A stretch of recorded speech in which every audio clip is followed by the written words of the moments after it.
Oh no! Oh, it ended much sooner than I thought it was going to. Chris. Heath. Uh. It's good to see you too. Yeah.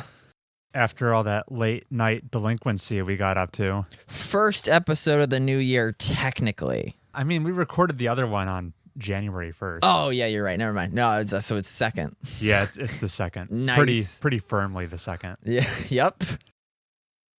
You won a game in the past 12 hours. Yeah, thanks for 12?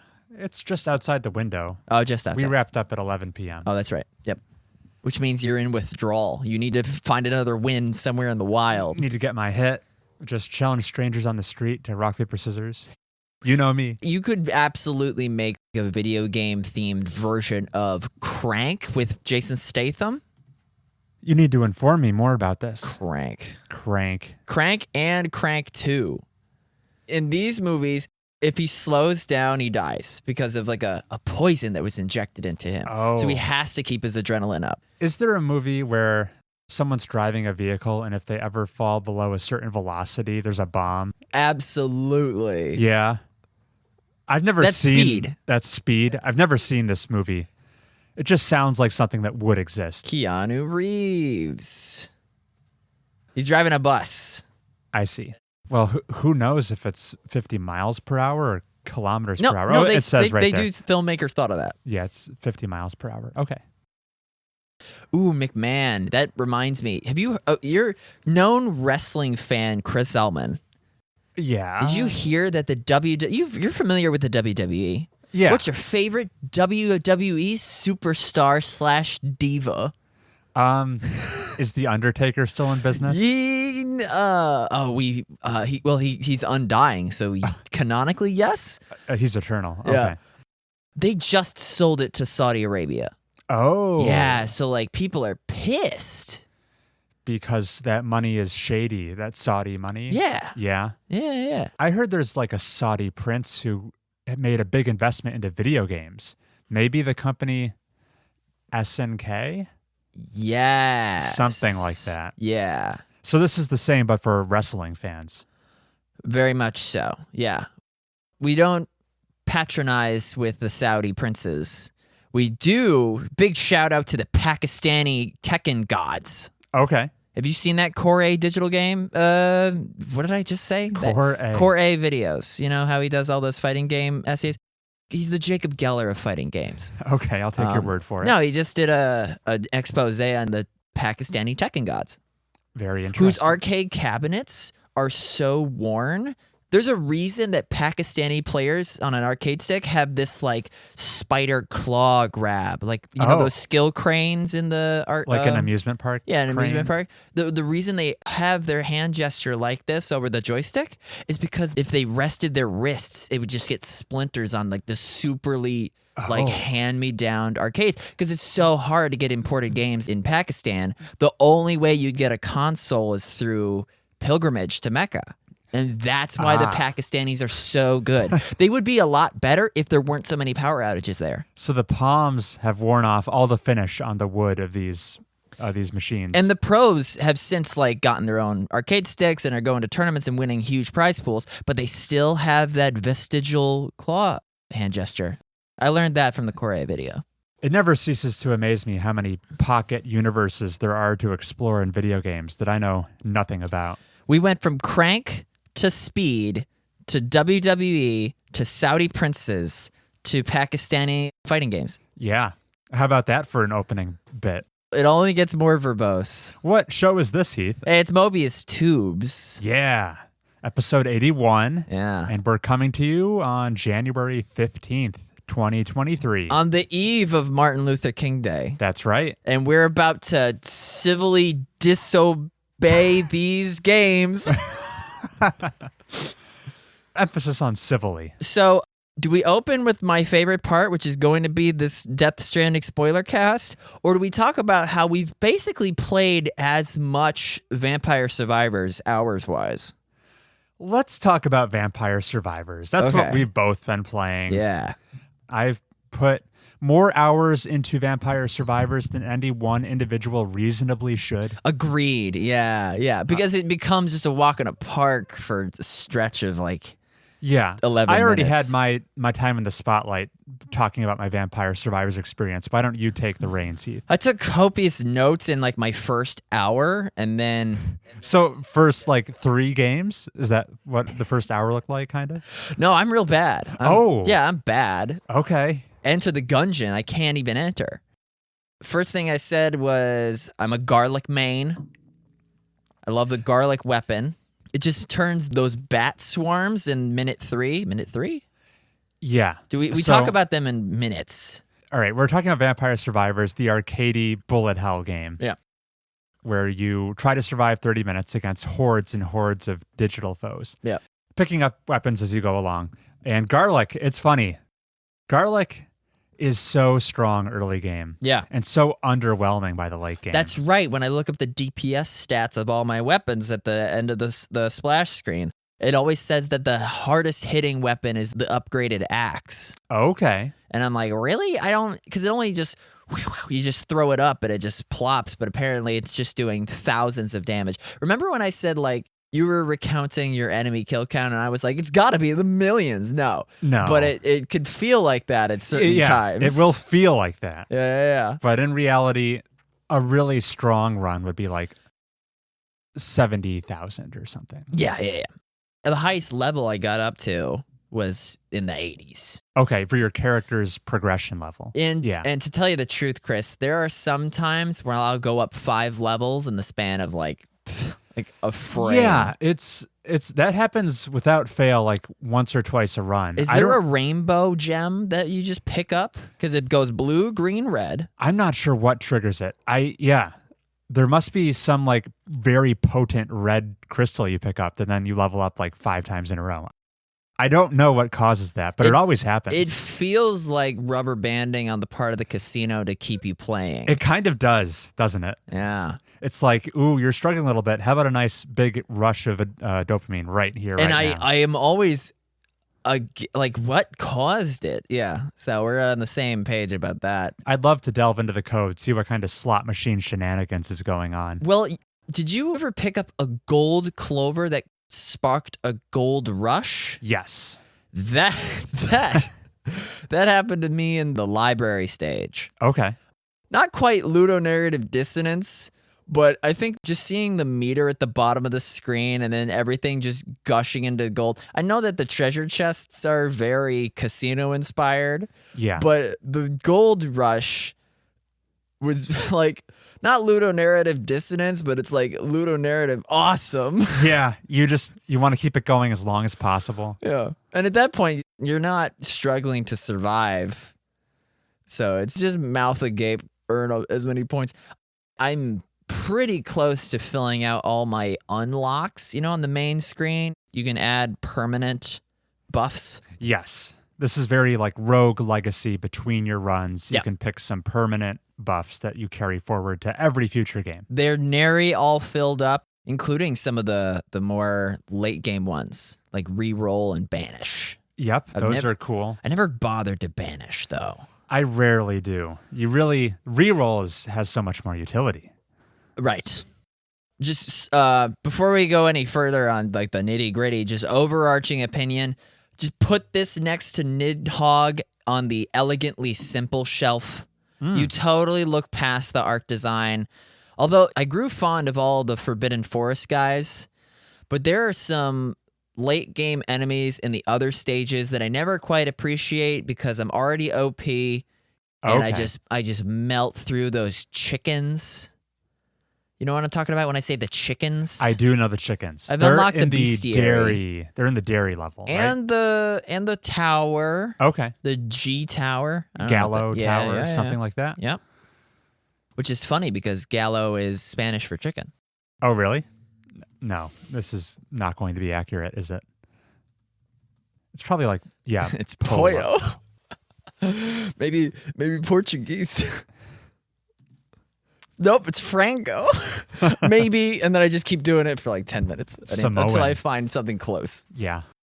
Yeah, there are some late game enemies that the bestiary will be like, you've killed 800 of them, and I'll say like, sure, they're just a mash of pixels by point in the game. Right. You would not be able to identify them in like a crime lineup because they're just being decimated so rapidly. Yes, they're just RGBs flashing by.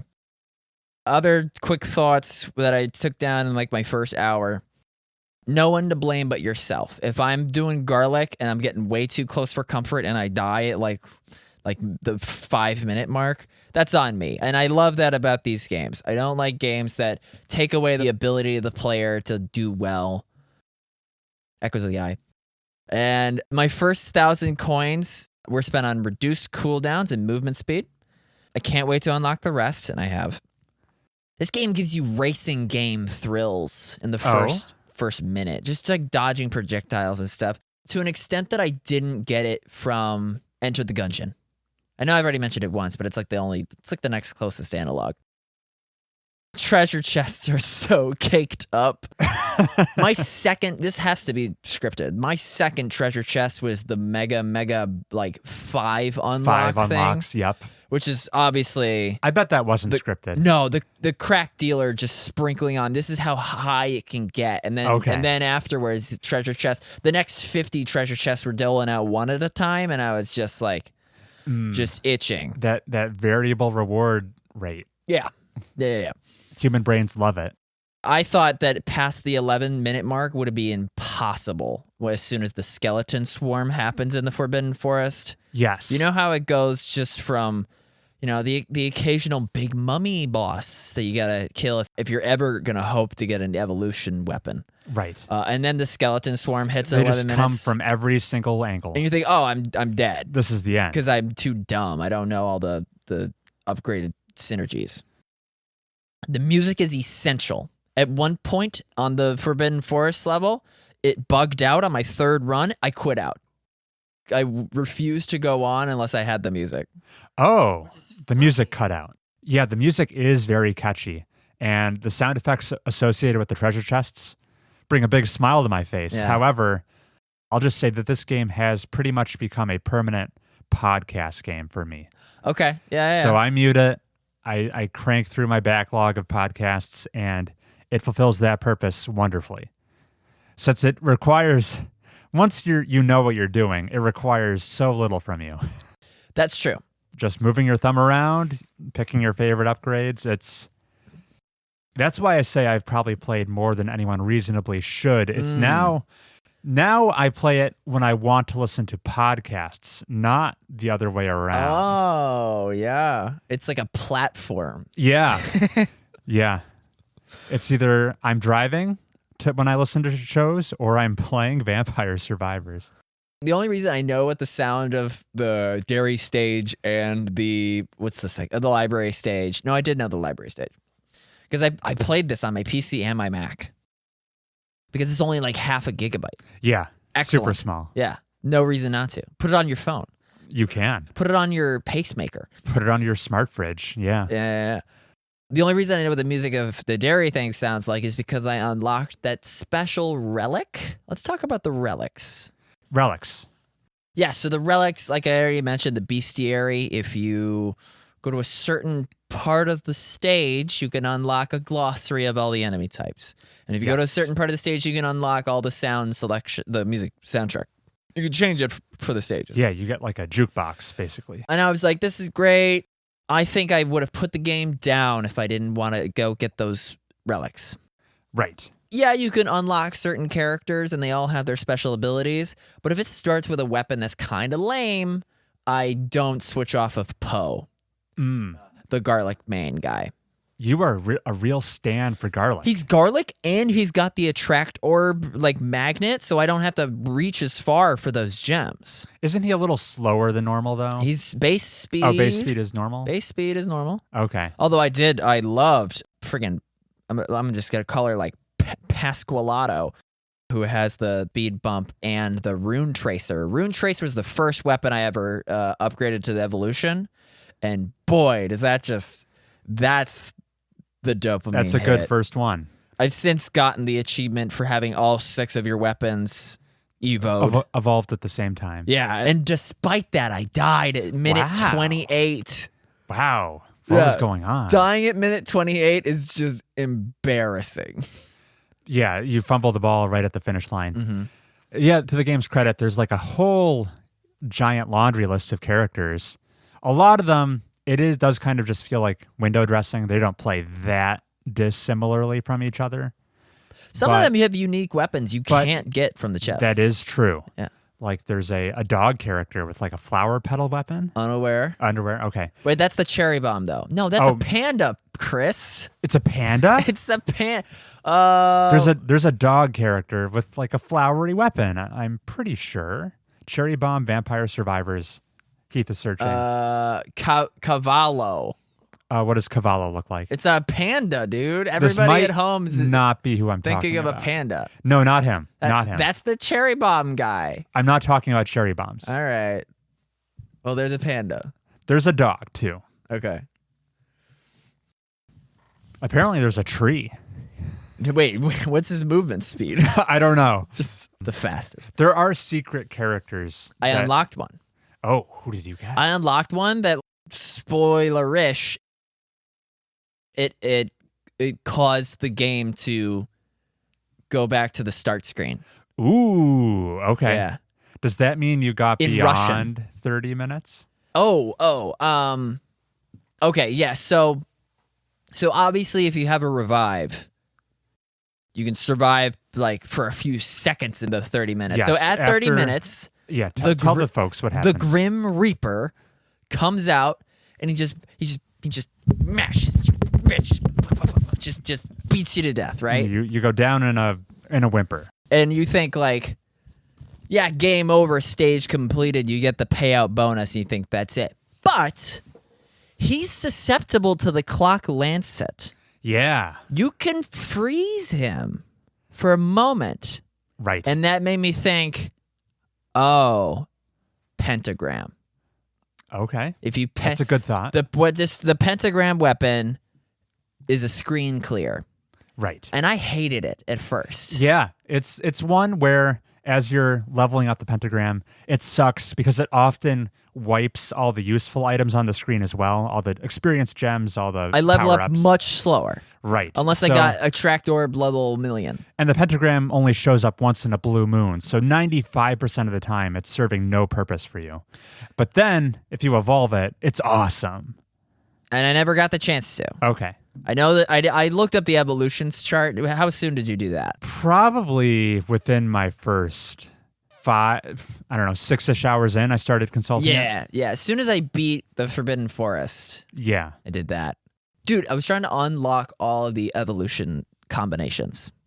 And Pentagram kept screen wiping the treasure chests, which are the only way to do that. Yeah. So I was like, screw this pentagram, but I'm assuming if you get it really good and you freeze the Grim Reaper and you hit him with it, I mean, it's a passive, right? It happens what's the max upgraded pentagram? It's probably shooting every like 10 seconds. Probably not that fast, but yeah. Max evolved pentagram? I think it's a little less frequent than that. Probably just causes a seizure because it's just flashing the screen every This game could 5 definitely seconds. cause seizures. Yeah.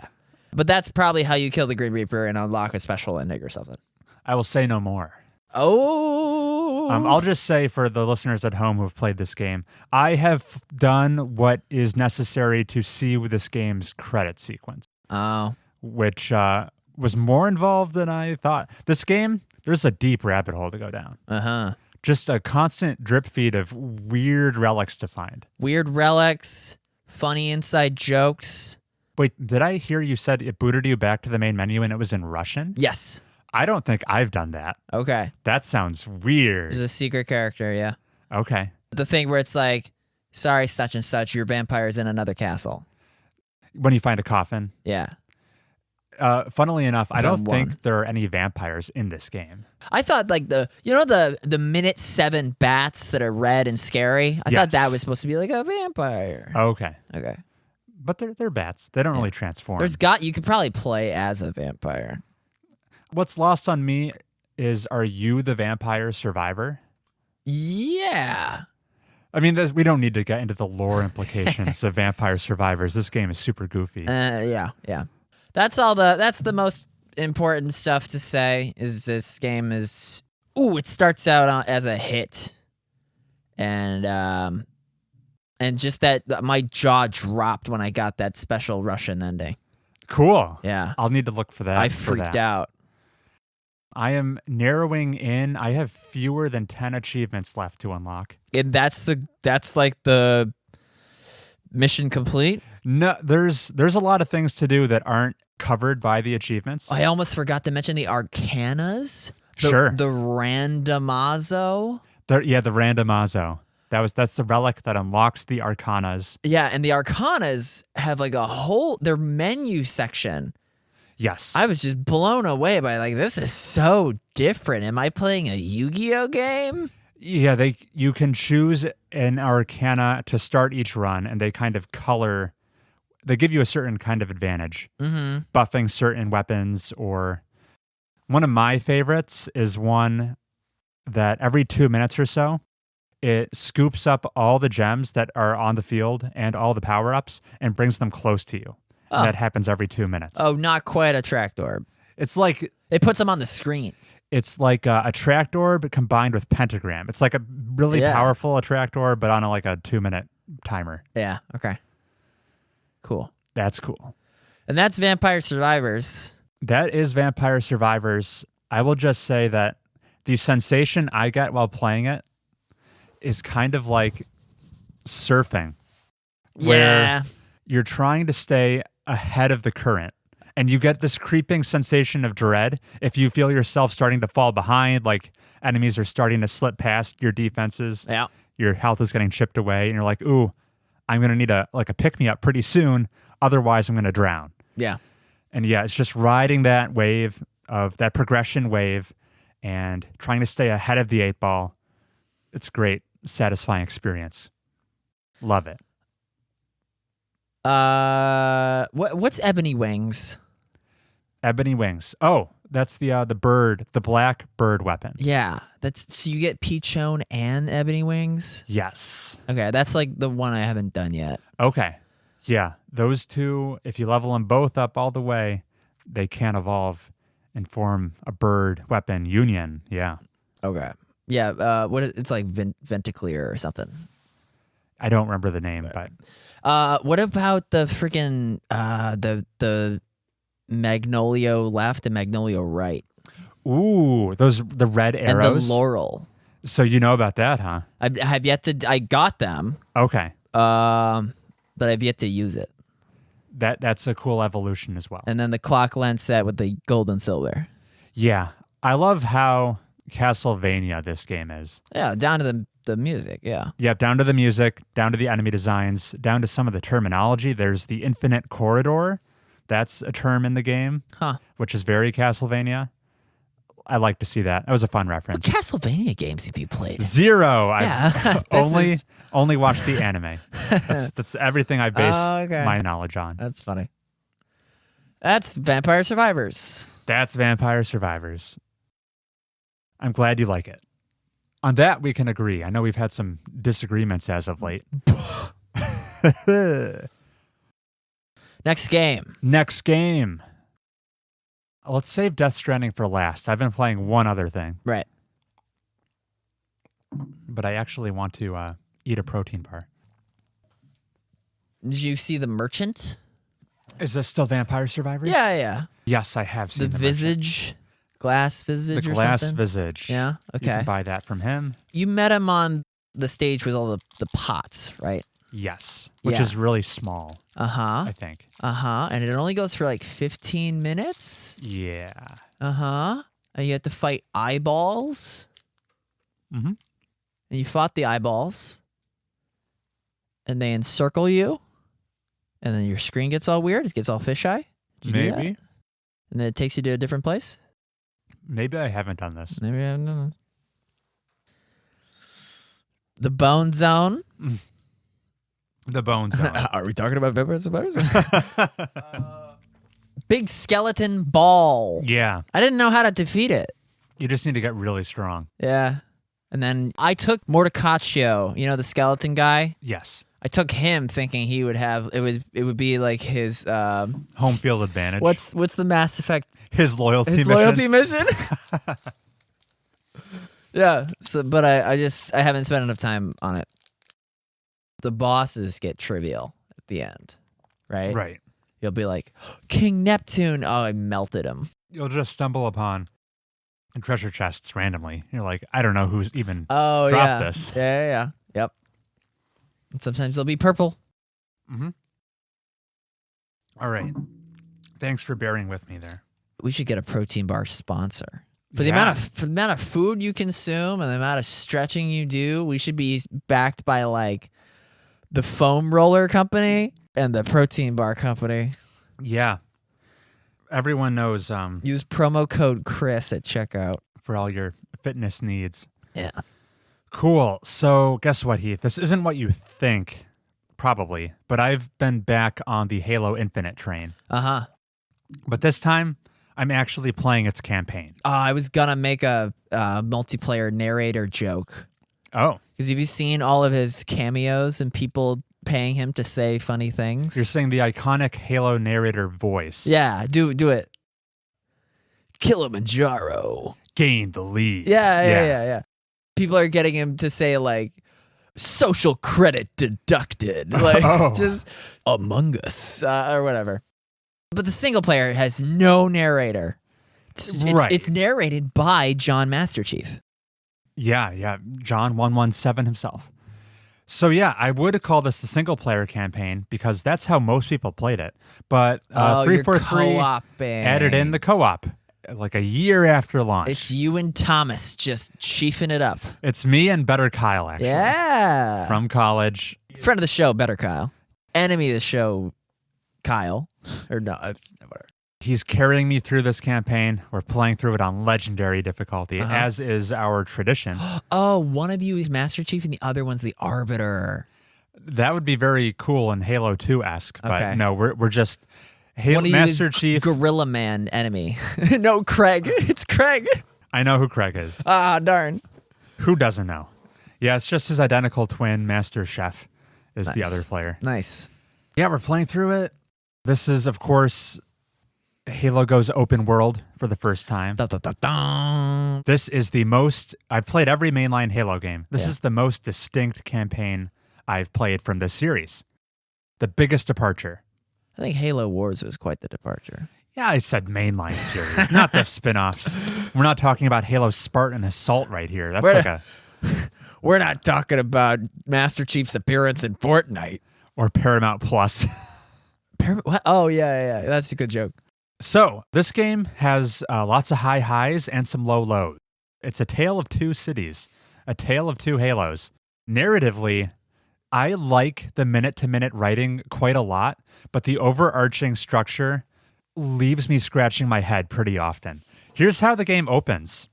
And this is, of course, coming from the last game I played, Halo 5, Guardians, which ends on a big cliffhanger stinger of involving Cortana and stuff. And we start up Halo Infinite, one might assume, time to pick up that story that they set up with Halo 5, and it's nowhere to be found.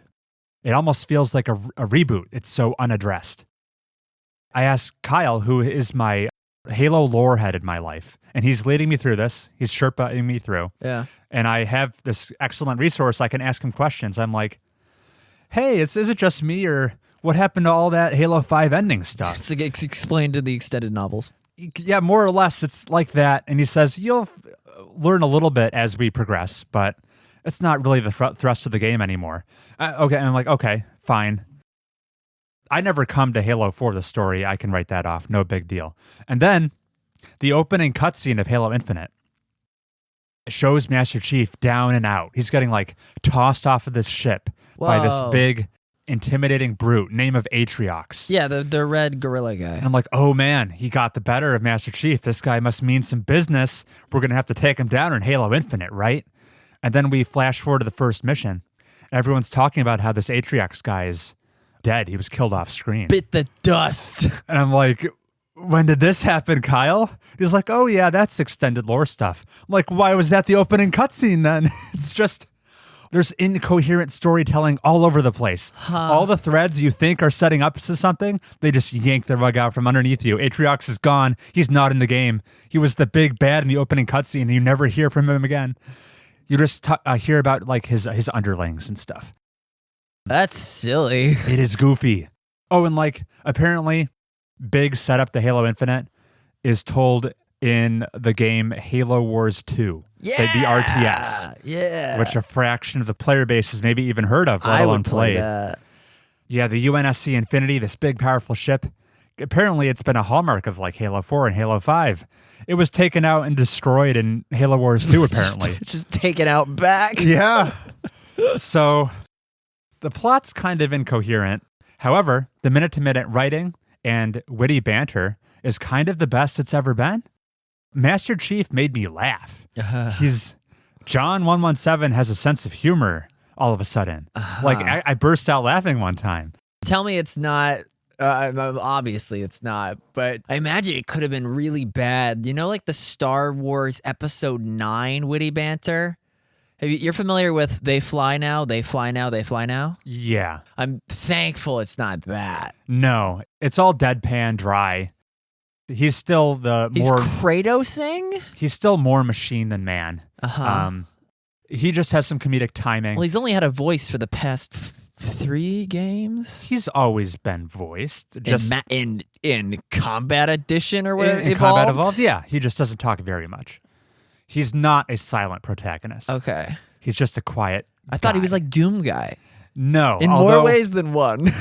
He does have some big Doom Guy energy at points in Halo Infinite with the way he just smashes buttons and stuff. And then there's a new character introduced, the Weapon, who is new Cortana. And what color is she? She's blue. Oh. Their dynamic is amusing to me. I like the Sorry, writing. I didn't mean to say like what's the ethnicity of the actress? Right, you meant like what pigment hologram does she project on? Yeah. So, I like the minute-to-minute storytelling beats and the overarching story. Don't know where it's going. Haven't finished it just You're more yet. than halfway. Yeah, I am. You're about to finish the fight. I'm more than a dozen hours in, which, if it was any other Halo game, would have meant I would be done with it by now. But this one is longer for sure, due to the open world nature. And if what Kyle tells me is true, this game's ending apparently is great. It like sets up in a hopeful way for the future. Or he thinks it has a lot of promise. But knowing 343, maybe they'll just abandon that idea entirely and they'll be doing something narratively totally different by the next time we see Halo. All right, so that was the story and its highs and lows. Mechanically, it has highs and lows as well.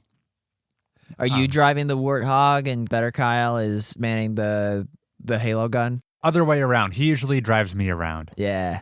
He's that nice of a guy. What a guy. What a chauffeur. It's a little funny to me. This is, of course, made by 343 Industries, another first-party Microsoft game. It's funny to me. I don't know if this is true or not, but it seems like the directive coming from up high, big Microsoft. Phil coming down. It seems like Halo got the same instructions that the Coalition got with Gears of War. Because Gears of War is another long-standing Microsoft franchise that made the transition to open world. Yeah. And persistent progression stuff. And Halo did the same thing. You now, for the first time in the Halo campaign, Master Chief, he collects Spartan Core ability points, which you use to upgrade your equipment. Which Halo has never needed to do before. And you're on the big Halo ring. You can go anywhere. There's side activities. Lots of people at 343 have clearly played a Ubisoft game recently because you've got cut and pasted objectives across the map. You've got FOBs, forward operating bases to liberate. You've got Spartan hostages taken captive you need to rescue. Lots of replicated game objectives that you can do as side activities in the open world. And that's the part, when I say it mechanically, there are some lows in this one. Everything kind of starts to feel a little homogenized. It's no longer the linear game Halo has always been, where you go from, set piece to set piece. Every level has a very distinct identity. Yeah. It's now, everything's kind of just looks the same as this rocky, grassy Halo ring. You're repeating the same little objectives over and over again. And then there are story missions that you can go do and sometimes they boot you into a separate instance. You're temporarily taken out of the open world. Oh. You're in a corridor shooter for a level, and then you get booted back out to the open world when you're done. So the everything kind of blending together at times is when it's at its low point. And also it's the fact that it's just so much bigger. Like, I've been playing this game for over a dozen hours now, and it's starting to overstay its welcome. So those are the lows. The highs are, I think it uses its open world very well, thanks to the grappling hook. You've heard of the grappling hook, right? It's the second best grappler that's ever grappled. What's the first? Just Cause? Batman? As far as I'm concerned, this is the most fun I've ever had with the grappling hook. Oh. Once you get it upgraded a little bit, it has a ridiculously short cooldown to the point where Master Chief can... It's just Titanfall. It's just Titanfall. You can just go straight up any sheer cliff face. It's like Breath of the Wild. Nothing is off limits. You can go to ridiculous heights because your grapple hook has that much utility. So it's exploration and traversal. It's great. It's great being able to approach enemies in this sandbox from any angle you see fit. Yeah, you can probably surprise grunts. Yes. You can kind of create plans of attacks because it's so generous with, once you rescued some forward operating bases, you can call in vehicles at your leisure, even like scorpion tanks, really high level stuff. Whoa. And then it feels quite grand when you approach the big fortified enemy base, roll up with your scorpion tank, send your friend Kyle to like do an infiltration mission to get the gates to lower at the enemy outpost so you can roll in with your heavy artillery. That kind of coordination stuff is super fun. Yeah.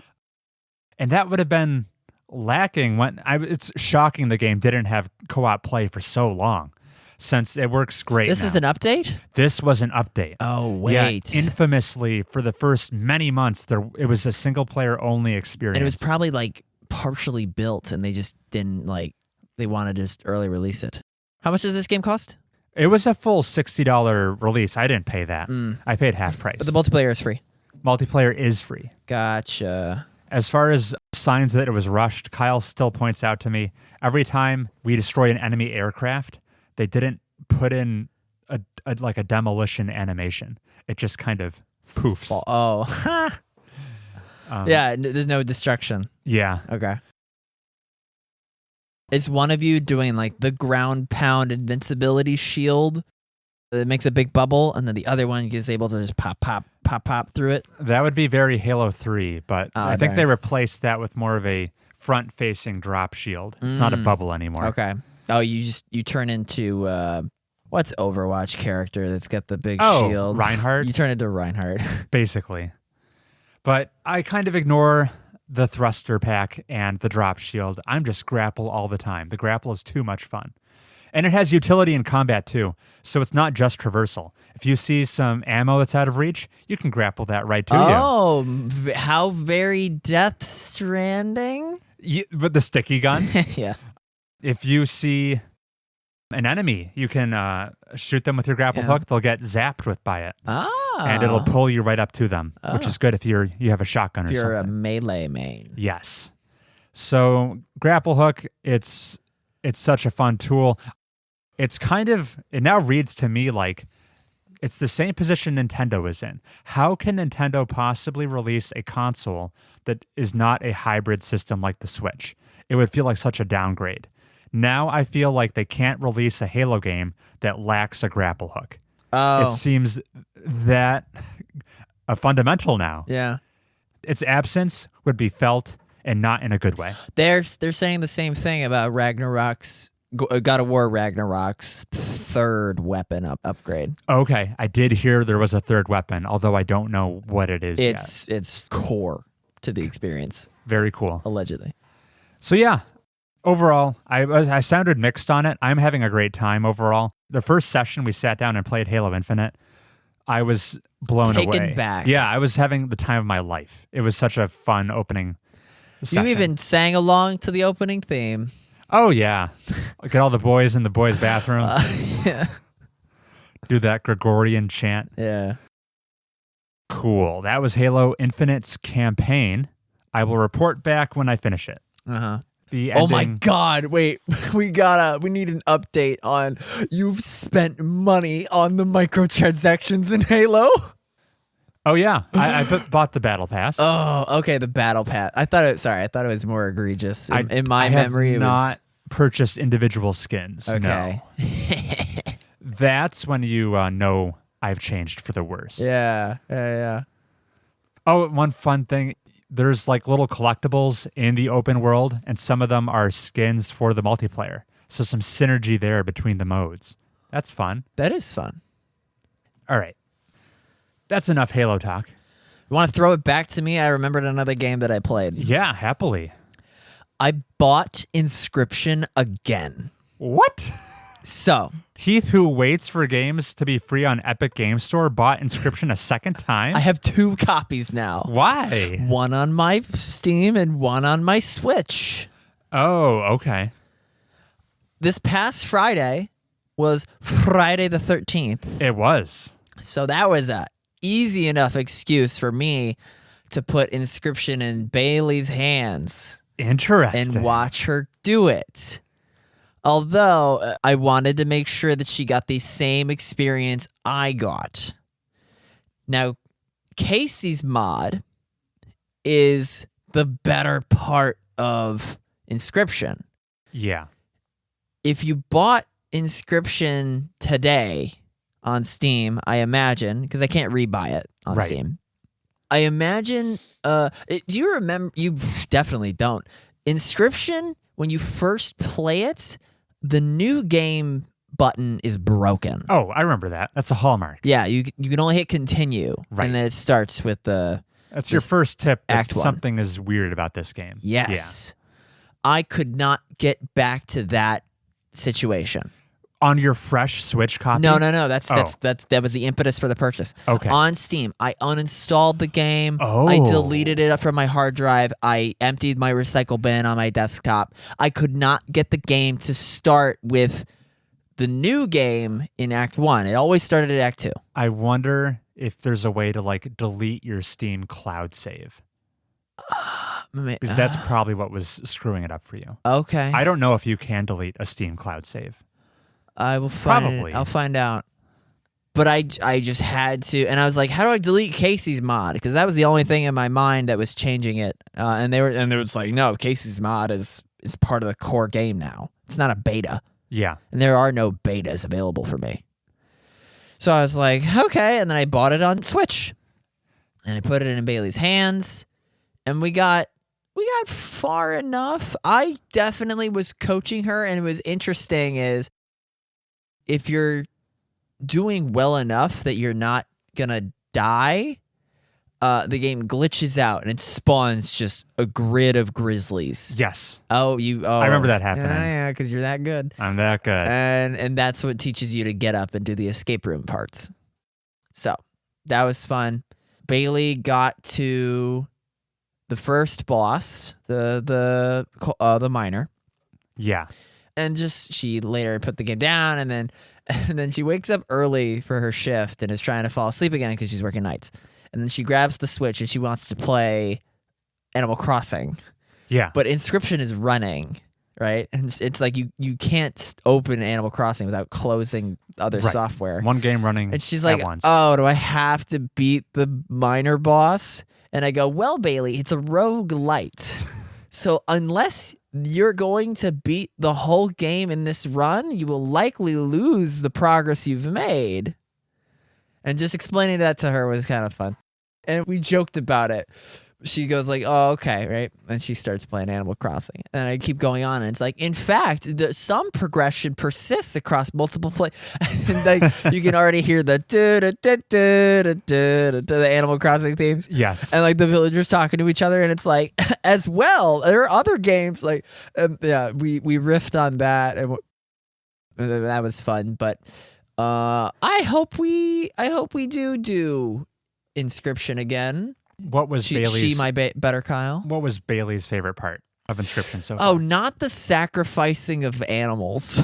Oh no, Especially when the stoat was like, "What the hell?" that didn't get a big rise out of her. Nope. Speaking of animals, I had no idea your parents were getting a dog. We have a dog now. So far, super well behaved. Yeah. He was awesome. But back to Inscryption. No, I wanted to show her.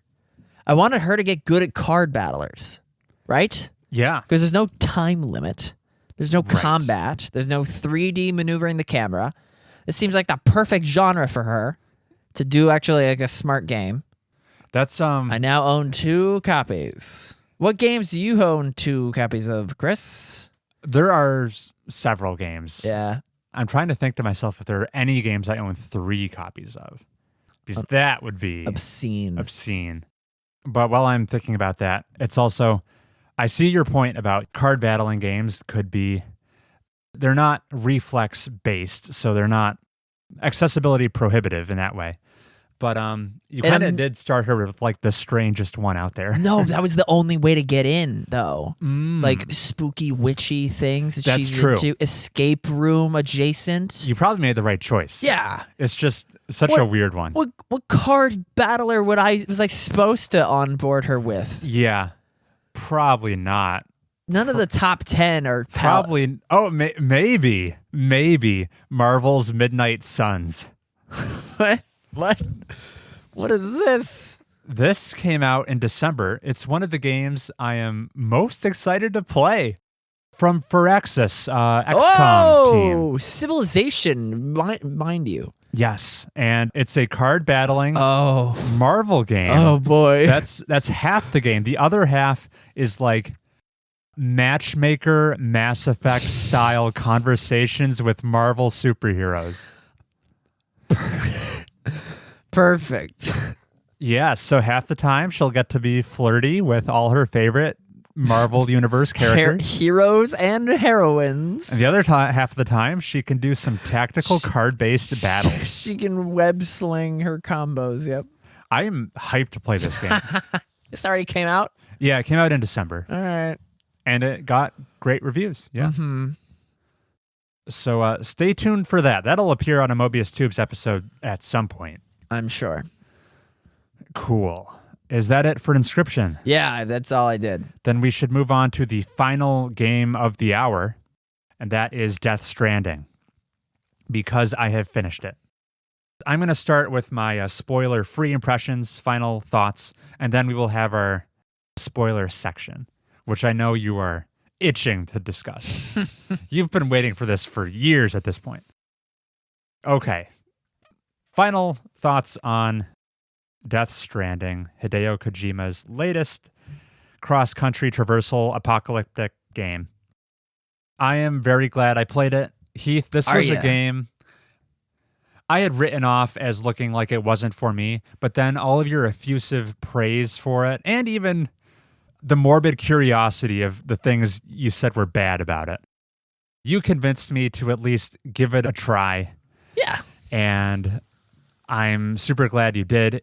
I enjoyed it way more than I ever thought would be possible. The most surprising thing to me was how much I came to enjoy the core gameplay loop. Yeah. Forget how interesting the world building was. You came up with that segment, the Kojima Corner, games with great world building but terrible script writing. Yeah. I found that to be fairly accurate throughout. But even putting all the interesting lore and great visual design and the game's excellent soundtrack, all of those fun things at the periphery of the game, just the core loop, it was fun in a way that I would not have expected. It seemed so boring. And here's how I would summarize what I came to appreciate about the loop so much. It is constantly asking you, as you accept a new delivery, and you see new order available. Yeah, new order available. Approach the terminal to accept. You see how far away it's going to be, and it gives you all the informational tools at your disposal. You can check the weather forecast, see what kind of time fall you're going to be into, the elevation and terrain you should expect. Will it be a snowy climate? How many bodies of water? Is there a tar ocean in the way? Yeah. What bodies of water will I need to cross? You do all this mental arithmetic before you set out on your maiden voyage. Like, what condition are my shoes in? How many orders can I realistically accept right now? Because you want to double up. It's all the groceries at once. Right. How much can I get away with on this one trip? How efficient can I be? And then you ask yourself, okay, what hardships could I encounter? I might stumble across mules. How much non-lethal weaponry do I bring with me? How much of my carrying capacity do I allocate to structures like a ladder or a climbing anchor or BT grenades that I can use that are laced with Sam Porter's blood? Obviously, the more helpful equipment you bring, the better equipped you are going to be to deal with any snags that come along the way. But it's walking the fine line of the more useful equipment you bring, the less carrying capacity you have for your cargo. So it's finding the right balance of how prepared do you want to be versus how much cargo do you want to deliver. Yeah. And the answer is you always want more of both, but you can't. You have to make trade-offs, strategic trade-offs, and then you set off on your journey with the best laid plans. And then one of two things happens. It either goes according to your plan and it's fairly smooth sailing, and that's pretty satisfying because you feel rewarded. All of your considerations that you did in theory at the start of your journey paid off. Or things go south, in which that's fun too, because that's where improvisation comes in. And your vehicle breaks down, or I drove my trike into too deep a stream and now it's waterlogged. Or and you're paddling to the shore. Yep. Or the timefall is too severe and I didn't bring enough container repair spray, and I need to set up like a timefall shelter or something with my PCC. That central loop of plan your delivery and execute back to back over and over again. And where do you need to improvise? What fun surprises does Kojima throw your way? It never ceased to be satisfying for me. It's not constant adrenaline rush. It's just constant satisfaction is how I would describe it. Yeah. Okay, so that was... Boy, when that zip line is just like a meter too far away. I never used a zip line. What? What? Not once. Chris. I would approach the structure. Chris, I never used Tacticam. What do you mean? I would approach the structure and I never really found something to like propel myself towards. I know I could make them, but I liked vehicles so much. I was afraid using a zip line, I'd just lose access to my vehicle. It'd be left behind, right? That's how that would work. Yeah, okay, yeah. Yeah, I was vehicles all the way. Oh. Unthinkable. I really liked the trikes because they could get into such uneven terrain. You can get like skate by through like narrow passes. Trucks were more cumbersome. The big advantage of a trucks were where you were sheltered from timefall. And the carrying capacity. And their carrying capacity. I liked how the environments change over the course of this big journey. Oh, so you were huge into road building. I really liked road building. Yeah, that's the best. Yeah. I contributed so many resources to roads. Do you know what your final like count was? It was in the 300,000s, I think. Wow. Mine was a fraction of that. Right? I think I was around 90K. Okay. But I also didn't build a lot of structures and stuff. My main contribution was building up roads. Yep. Once you get to like the mountainous terrain and the snowy areas, the first time I experienced a whiteout was very immersive. Well, that was scripted. I think it's scripted. Yeah. But I was still super into it. How you really can't see even 2 feet in front of yourself. You're so disoriented. You have to rely on a guided path. The dashed line on the ground. The dashed line you've charted on your map. On your cufflinks, sorry. And just being led by the nose by this dotted line in this super hostile environment. That was super fun. I like that. More spoiler-free stuff. I'll say I listened back to what you had to say about the ending when you experienced it for the first time. And I went into the ending expecting a dumpster fire. And, you know, everything you said was pretty accurate. I found there to be some redeeming qualities of the ending, which we will dive into specifics in a second. Uh-huh. But the ending had some pleasant surprises for me. The main issue is the ending is just far too long. Yeah. It drags and drags. What was Kojima thinking? You get end credit sequence twice. You get hit with the end credits twice. Yeah. What? And now I'm thinking to myself, I can use this to my advantage because my gaming resolution for the year was to roll credits 25 times. I think Death Stranding just got me 2 of them. Yeah. And then I had a fun thought to myself. If I just do a really thorough playthrough of Nier Automata, that's 26 credit sequences. This is cheating. So I can just play Nier Automata and wrap up my New Year's resolution. I'm calling the teacher over because Chris is cheating. The loopholes. DS2 is going to have 3 credits. Every new entry needs to have 1 more. So, yep, ending too long. Some of the goofiest writing I've ever seen, but fun performances, some impactful moments, and that was what I thought of the ending, as spoiler-free as I can do. You want to talk about the final boss that flies? Is that what you were getting about, like, cool visual design? Ooh, I just think the game has creative visuals throughout. Yeah. From the BTs to the equipment you carry. Just that big whale thing. Oh. Yeah. Yeah, that's fun. Yeah.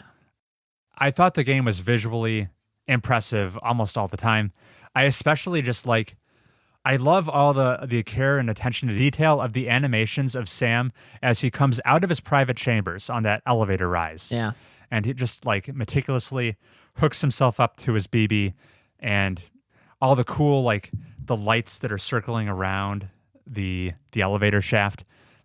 Cool looking stuff. It's the most glamorous a blue-collar worker has ever been put on a pedestal. Yeah, that's a good way to put it. He looks so cool as you get ready to deliver a package. What cosmetics did you just rocked the basic blue? I eventually came around to having gold equipment. So I had my gold power gloves on. I forgot the power gloves. My favorite leg enhancers were the speed skeleton. Yeah. I had gold speed skeleton. Speed, not power? I chose speed over power. Oh, okay. To get out of tough situations with never even used all terrain. You never used the jetpack, I imagine, or the boosteroonies. I never even found the jetpack. Yeah. Which you said is a director's cut add-on. Is a Death Stranding exclusive. Yeah, it's a director's cut add-on. I see. Well, crap. Now I gotta play it because I wanted you to tell me how game-changing it was. Well, you hardly need incentive to play more Death Imagine Stranding. you can go from the guy that needs medicine down to the doctor in just one big. You could Tinkerbell your way there. That'd be fun. I want to do it. So overall, Death Stranding, it's a game. You can't end the non-spoiler section without a PSA warning. Only play this game. Oh, I was about to. I would be reluctant. I would never feel confident recommending this game to anyone because I just can't predict how it's going to hit. I didn't know how it was going to hit for me. The only person I would say seek out Death Stranding is inherently, if you think delivering packages in the post-apocalypse sounds like your cup of tea, then sure, knock yourself out. But for the rest of you, who that isn't necessarily your life's calling, only seek it out if you are in the mood for something experimental and very different. If you appreciate novelty. If you like the motorcycle in Breath of the Wild, I just learned about that. Oh, yeah. Now that's DLC, I think. That explains it. Yeah. Yeah, I guess if you like... Yeah, because that's an open world game with a motorcycle, so they're analogous. They're basically the same. Basically the same. Try Death Stranding. Yep. Cool. All right, we're going to transition into spoilers. There are beaches in Breath of the Wild. There are. And there are... I just heard the word beach probably more times in my entire life recently. All right, let's get into spoilers for Death Stranding. Woo. I want to talk to you, Heath. Even before we get to the ending, I wanted to say, how cool is that Hartman chapter, though? You meet Hartman for the first time. This is pretty late in the game. Yep. You've barely interacted with the guy. So you approach this lodge late in the game in the snowy mountains, and you'll notice his lodge is on this heart-shaped lake, which is goofy. And you go in, and there's Hartman. You walk into his private chambers, and he's out cold, and there's this... What's that? An hourglass. There's music playing on a record player that's like the funeral procession music. Oh, It's like is da, it? Yeah. da, da, da, Yeah. na, na, na, na, na, na, na. Uh-huh. Oh, whose jingle is that?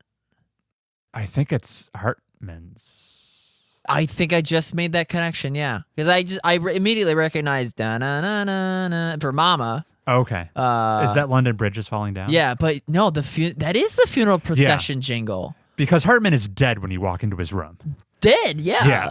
Yeah. He underwent cardiac arrest. His whole thing is he dies every 21 minutes. Yeah. And then resuscitates because he wears a defibrillator. He comes back every 3 minutes. Like 100 times a day he 60 dies. times a day. 60 times a day he dies. And I'm like, ooh, Hartman, you have almost the right window to play Outer Wilds when you're alive. Hey! He would need 22 minutes, not 21 I've seen minutes. speed runs that are faster than that. Okay.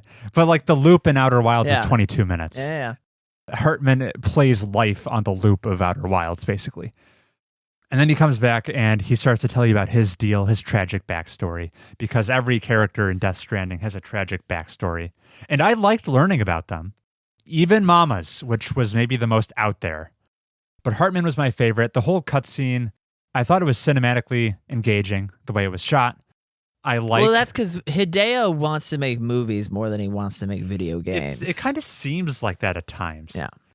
But he does incorporate the fact that it is a game in quirky ways, such as the fact where mid-long conversation with Hartman, he dies again, and then you have to wait in real time for the 3 minutes for him to resuscitate. Much like Immortality, it becomes a hidden object game. Yeah, you can look around the room basically. And there's fun things to look at, but yeah, you feel those 3 minutes while he's gone. Oh, it's fast. Yeah, it's just literally 3 minutes. I've watched a Let's Play of that moment and not felt the slog. Yeah, I mean, I don't have a problem with it. I quite liked it. You have yet to go over Hartman's backstory. So the reason he does this die thing is because he was having heart surgery. There was an accident at the time of his surgery. Yeah, a BT popped or whatever. So the void out that interfered with his surgery killed his wife and daughter. Oh, yeah. And like 100 other people. Lots of people. Yeah. And I think after his surgery, he started inducing cardiac arrest of his own volition so he could search the beaches for his family. Right. But then it became, he did it too often, and now he always needs to. I don't think his heart works properly. So No, he can stop. he can stop still. Yeah, he's just I thought obsessed. this was a permanent fixture, and it was just his obsession. I think it's more Kojima if he does it deliberately. Okay. All right, that could be the case. And also, in his private room, there's just padding everywhere because he could collapse at any minute. Great attention to detail, yeah. Also, the goofiness of mid-cutscene, when you say stuff Hartman likes, he just gives you the thumbs up and you get 20 likes from him. And then at one point, you stop the music while he's dead, and then suddenly you get deducted 20 likes. It's so silly. So funny. Yeah. I like it, though. That's the kind of goofiness I enjoy. Chris, Mama telling you that she remembers her own birth. So that's what I thought. When you said that before, I thought that was going to be like Mama's thing. But that's just like a throwaway dialogue line. It's just a throwaway line. And the fact that Hartman's heart is heart-shaped. And then late in the game, after Lochna and Mama just chimerism, right. Norman Reedus is like, Lochna? And she's like, you got us, Sam. We're a whole. Yeah. We are now together. Right. I don't care for it. Fragile was cool. Your damaged goods. When that line came up, I got instant flashback to you said that before. And I was like, oh my gosh, it was as bad as he said it was going to be. Yeah. But Fragile's backstory, being forced to choose between saving the city from a nuclear detonation by traipsing through Timefall and having her whole body become permanently aged and wrinkled. Yeah. Because she has like advanced dooms. Higgs, who was putting her up to this task, knew she could escape at the drop of a hat. She could escape this scenario and leave, but then the city would be doomed to being exploded. So which option does she take? What a hero. Yeah, what a hero. I thought it was an interesting tidbit in her character. I think later on, retrospect, she said she regretted the decision. What? Yeah. Oh, because she's now jaded or something? Because her name was still tarnished. Was this right? in an email? No, this was a cutscene. I shouldn't have saved all those people? I like that she wasn't like this, do anything always right for the greater good, no matter what. Because people still didn't trust her in Fragile Express for a while. She was still, her name was embroiled with that terrorist attack. Higgs. Because of Higgs. In the DS2 trailer, she's not wrinkly, though. What's up with that? What is up with that? She should look like a grandma. Yep. But she isn't. Because we need to make sure that the player character is hot. That's just like producer man tapped Kojima on the shoulder. Yeah, I hope it's not that. It said, make her 20. Yeah, so I'm sure Kojima will come up with some awful Norman, however, explanation. can be as wrinkly as ever. Yeah, did Norman absorb the age out of her? Just So don't know what's up with that. Higgs boss fight. Yeah, the Higgs boss fight. Super fun. It becomes a fighting game. It becomes a fighting game, which don't some Metal Gear games do that at the end? Oh, yeah. Metal Gear Solid 4. Yeah. So that's what that reminded me of. You never played that? I've seen it. Okay. But before that, it's kind of like a pseudo stealth thing. You try to sneak up behind Higgs and... Which is fine, yeah. Yep, it was fine. Hey, getting to Edge Knot City.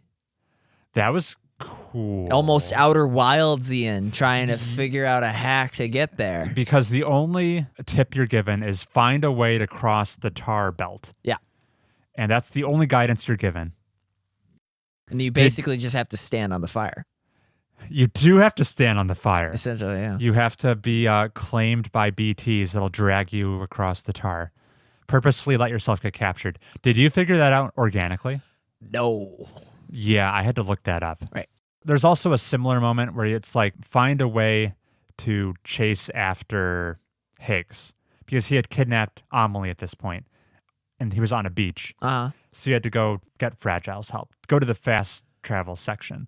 Oh, yeah, you're right. Yeah, the private room. Private room, yep. And recruit Fragile to help you. Yep. All right. Clifford Unger. You were going to talk about Mads Mikkelsen, right? Great performance. He's underused.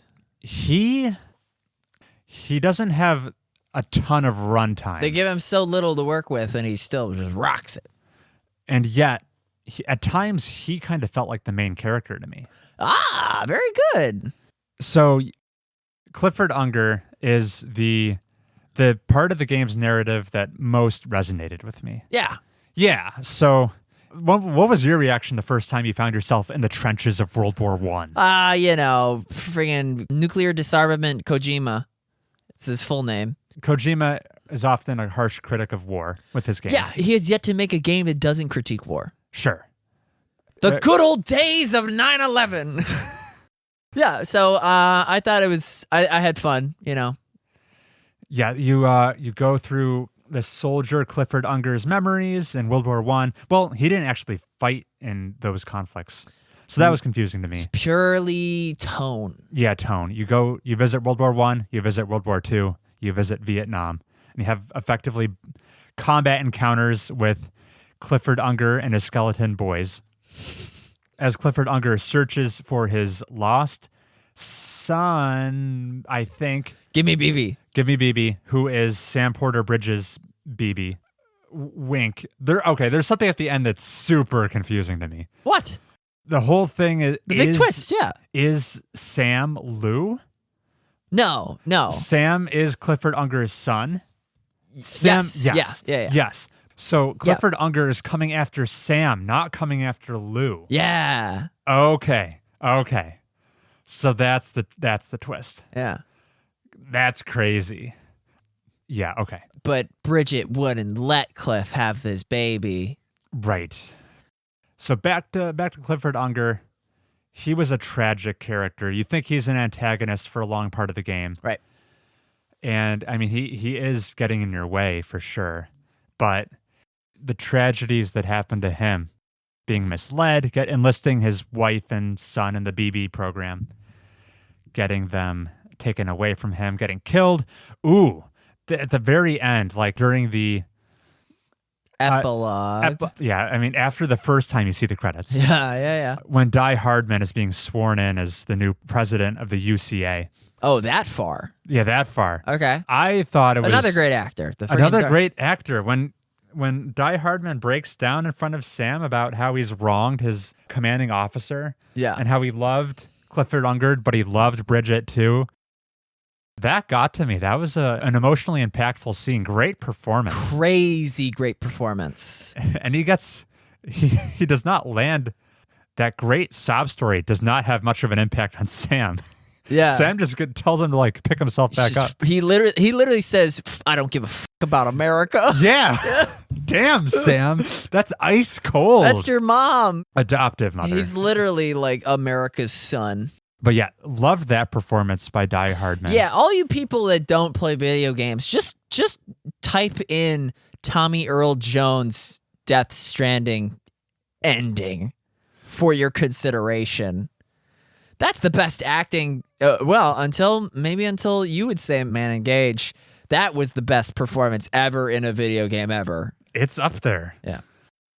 So overall, I think I'm talking positive things about the ending. Yeah. You get so many flashbacks at the end of explicitly what happened with Clifford Unger and his trying to escape the hospital with his son. Yeah. Which we already kind of knew. They just showed the same scenes again with a higher resolution.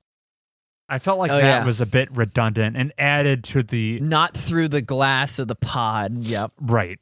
It's just a new camera angle that's less blurry, and you kind of see the same thing. It added to the ending dragging for me. Yes. Yeah, this is correct. Where it really lost me was everything involving extinction entities. What? Yeah. What? Do we even mention what goes on there?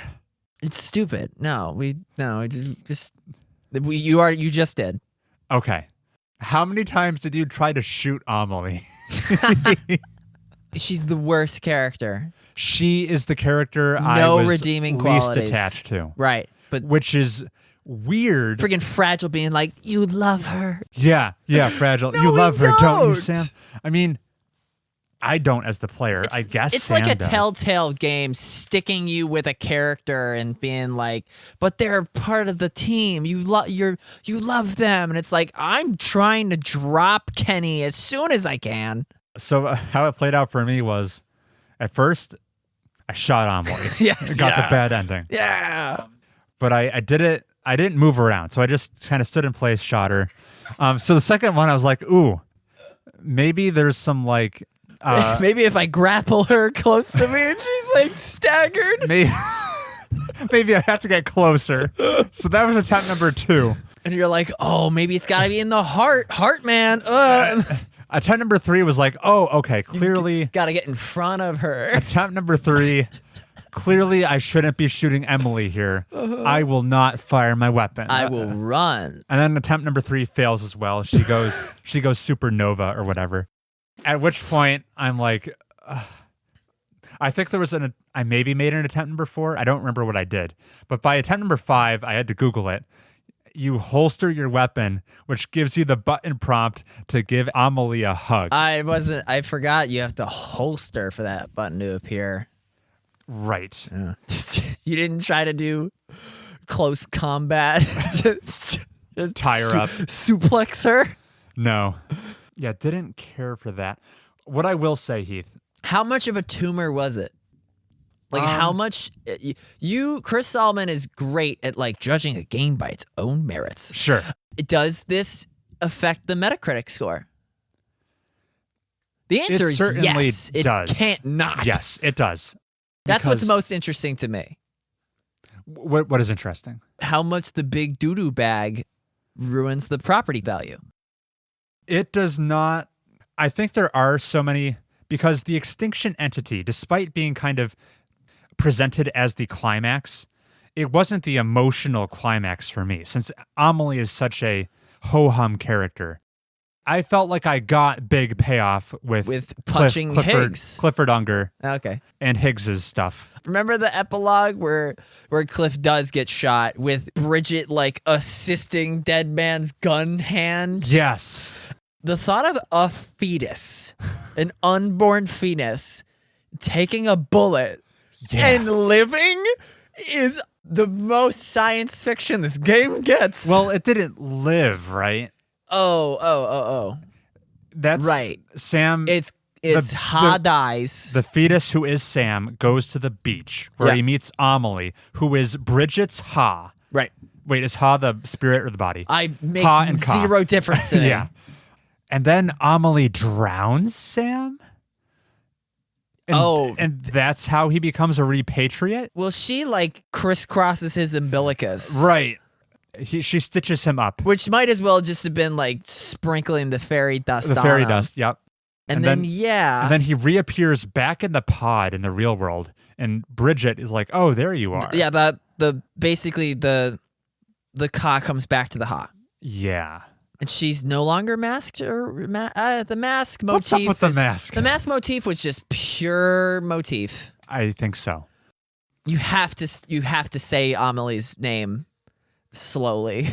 Oh, how it's like French. Which is French for soul. Lie. A soul that is a lie. Yeah. Yeah, dude. Amelie is going to just... It's a tumor. It can't leave my brain.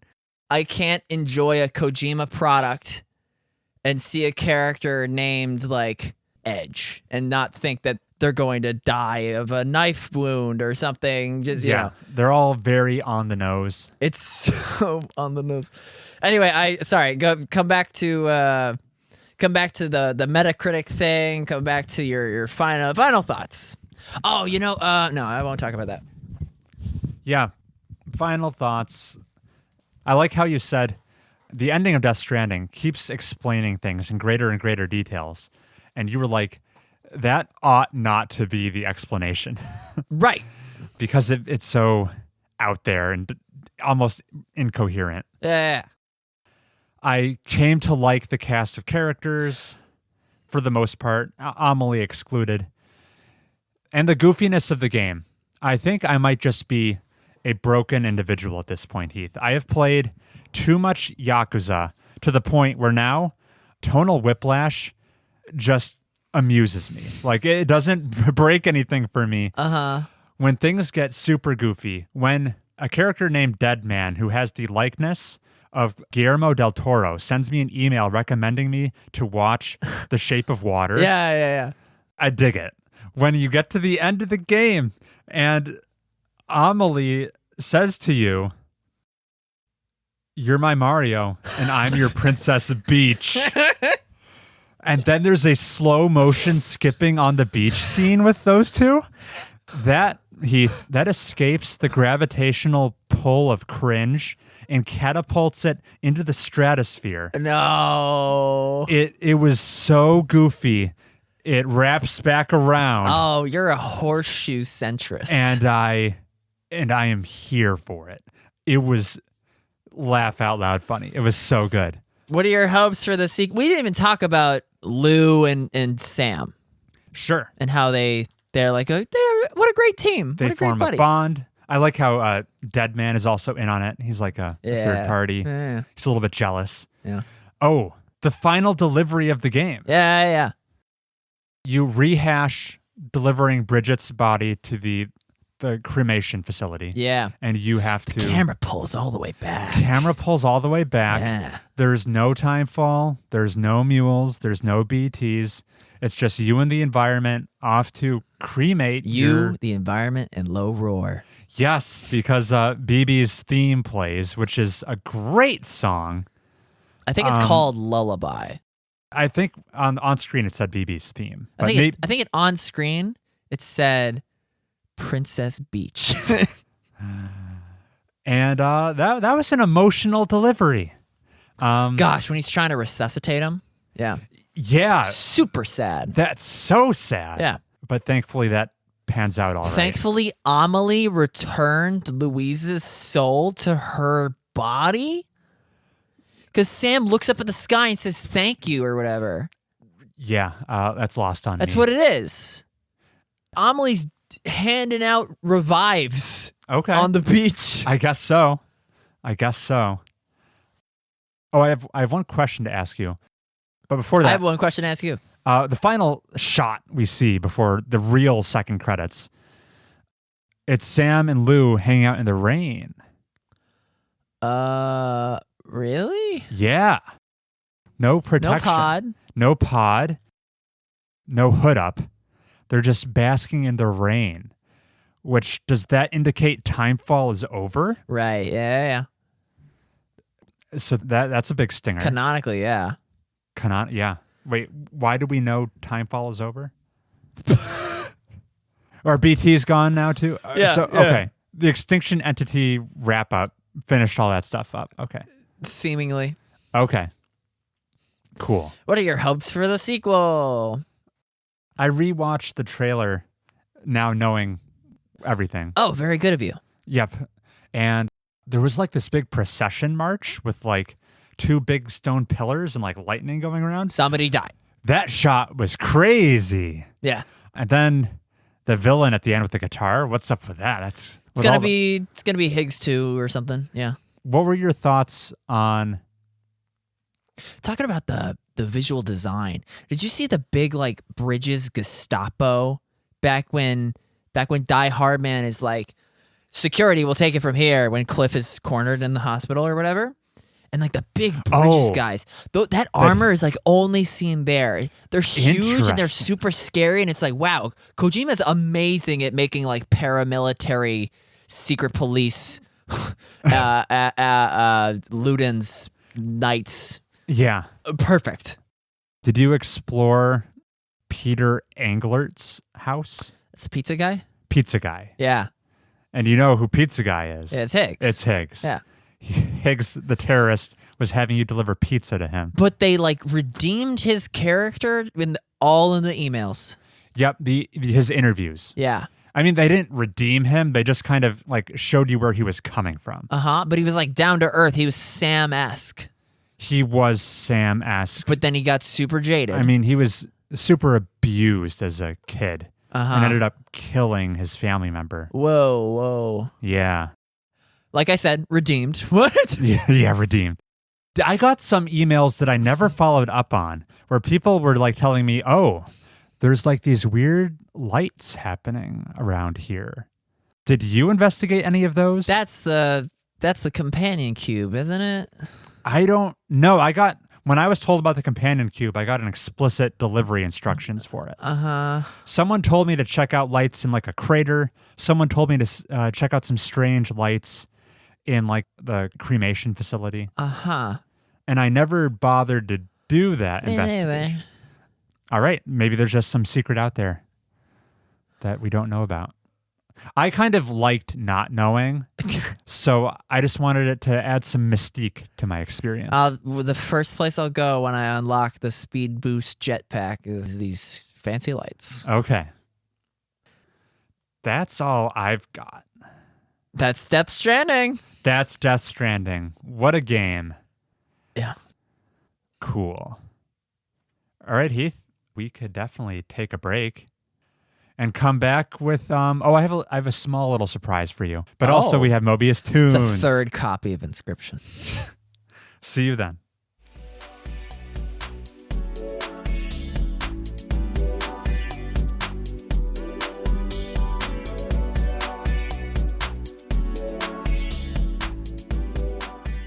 Hey, we're back. I just wanted to hit you with this, Heath. Oh, yeah? Take stock of how we did. So last episode, we jotted down our 2023 resolutions. And, you know, some people take a very harsh anti-New Year's resolution stance. I'm not one of those people. I think they can be fun. You already mentioned your 2019s. My what? You're trying to clear out your 2019 that's backlog. Right. That's my niche goal for this year. I only think resolutions are worthwhile if you actually have some level of accountability. Oh, no. So I went back. Oh, no. And I checked what we said we would accomplish in 2022. Oh, And it would have made more sense to bolt this onto the last episode, but that episode was already egregiously long. So we're doing it here. Yeah. So we're going to take stock, see how our report cards are. Heath, you did better than you might be thinking right now. Uh-huh. So we don't need to pipe in the actual audio, but if listeners are interested to hear what we said verbatim, this is all in episode 69. Heath, you were talking about how you were super excited for the ports of Death Stranding Director's Cut and 13 Sentinels on the Switch. I'm not going to play a single game the rest of this month. So as soon as it gets to January, I want to play Death Stranding again. There's so much movement options that have been added to the game. That's a big game changer. That I'm so eager to do. But the Director's Cut is not available to PC. It's only PlayStation. Right. So I got to wait. Same thing for Age of 13 Sentinels. I got to wait. So I don't know, I'm probably going to just train my brain until my folds of my cerebrum are so invaginated you could lose a couple of quarters. And you said you had to clean your plate before you got to eat dessert. I need to clear my plate before Director's Cut gets uploaded to the PC. And those were your desserts. And, what was my plate? And to be fair, you ate both desserts just like you said. And then clearing your plate was Mass Effect. Uh-huh. You said you needed to do that, which you did. Hey, I got one. You said you needed to at least beat a single divine beast in Breath of the Wild. I've yet to do that. So that was a miss. And you said you hoped to wrap up Witcher 3. Witcher 3. And those were the claims you made. And you missed some, but you did play 13 Sentinels. You did do Mass Effect. You did return to Death Stranding. So that's like 60%. That's almost passing. Yeah. And then mine, I made very few definitive statements back then. So I don't know how much you want to condemn me / praise me. What I said was I had this note on my phone saved to it digitally. And I went back and looked it up. And I had this note called Games to Play Before Updating My GPU. I know what I'm doing next year, actually. I made a list. The games I'm cool playing without updating my graphics card. Here we go. What a backhanded compliment. And you know what's number 1 on the list? Nier Replicant, version 1.22, blah, blah, blah. Yeah. The remaster of Nier. So stay tuned for that. Games that appeared on this list were Nier Replicant, Metal Gear Rising: Revengeance, some Yakuza games, Scarlet Nexus, Wildermyth, and Sayonara Wild Hearts. Those were the ones I got around to. But there were some swings and misses on this list that I did not address. The ones I started and then dropped before really making progress. Little did you know, because I never talked about any of them. I booted up Baba Is You. Tried that. It's a 2019 game. Right, it is. I tried some Dead Cells as well. Yeah. And I tried some Paradise Killer. And what color is that? It's Dreamcast colored. It's neon white colored. Oh, what? This is Boyfriend Factory. Look at the actual aesthetics of the game, though. It's very Dreamcast era environments. Neon white looking. What am I looking at? This is a indie detective game. You play as Lady Love Dies, who's come out of retirement. And the cool gimmick that had me excited was, so you're investigating this murder in this fantastical environment, and you can choose to stop collecting evidence and go initiate the court case at any point you want. And the game will let you run with whatever conclusion you draw. But the more investigative work you do, probably the more accurate verdict you're going to render. But you can just totally mess up this trial, I think. And you might not even know how you messed it up. So that seemed like a fun gameplay gimmick to me. I bounced off it pretty early, though. Will I come back to it?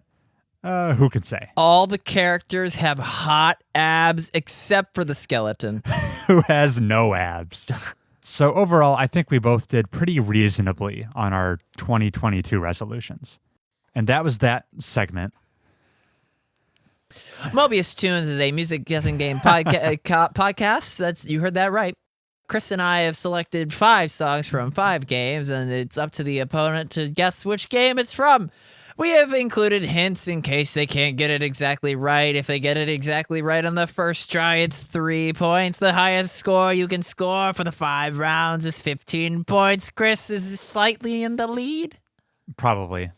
I'll take it. All right. It's been a while since we did this. It's because no other good songs have come out. I am super excited to see, because when I walked into this room before we started recording, you lit up and you said a musical theme has spawned. That's right. So I can't wait to see what you cooked up, Heath. Then I should go first, shouldn't I? My theme is just songs I like. That's good. Okay, you want to know my theme? Sure, if it doesn't give too much away. No, it doesn't. My theme is jail. Okay. Prison Architect. You got it. Maybe there's some Callisto Protocol on here? Oh. Because I think that game is set in like a penal colony on Saturn's moon. All right, you ready for the first one? Sure. Here's my first song. Ooh. What's that song? I feel like I've heard this before. Very smooth. Oh, yeah.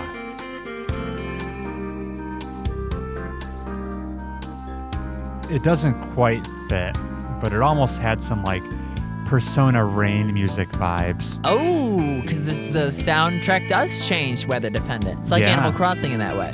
Yeah. Huh. Nothing. I don't think I'm going to get it first try, but. And it's jail theme. Oh, Persona. When you go to the Velvet Room in Persona 5, you are a prisoner in jail. Oh, is this Persona 5 / Royal? This is not prison labor from Persona 5. Ah. I'm so sorry. That was a contender on my thing. But your first hint, Chris. There are 2 games in which you can hear this song. Their subtitles include Justice is Served, Legacies, Criminal Intent. Obviously, it was, Here's your first hint. This theme of which, let me give you the date of origin. I'm getting so much information. You need it. This song dates back to 1990. Ooh. And the phrase most associated with this song when people hear it is executive producer Dick Wolf. Okay. When you started reading some of the tagline or subtitles to me, I was thinking it might be like a Phoenix Wright game, but that's too early to be Phoenix Wright, I think. And then this Wolf guy doesn't ring a bell. Anybody over the age of 30 is probably amazed that you have no idea what this is. This is from a video game, correct? Yeah, multiple. Okay. It can be heard. What are some crime prison games?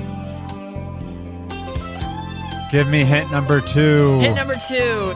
The most recent of these games to come out is the Telltale. Ooh. It was a graphic adventure game from 2011. Okay. And it starred notable characters from the series. Ice-T was somehow missing. Okay. It's the most recent entry was a Telltale game in 2011. Very hard to find the soundtrack of since they were shuttered. I see. You did some digging. I know early Telltales like Sam and Max. I'm not even sure if this is a thing. Is this a Law and Order video game? Is correct, Yay! Chris. Whew. Whew. Yeah, people over 30 will be shocked I don't know that. Yeah, dude. I am pleased with myself that I got there. You got there. Look at how bad this game looks. That's some UI design if I've ever seen some. All right. You have 1 point. Yes. On to song number 2. Song number 2, much more up your alley. Oh, yeah, this is more up my alley. What do you... It's very futuristic.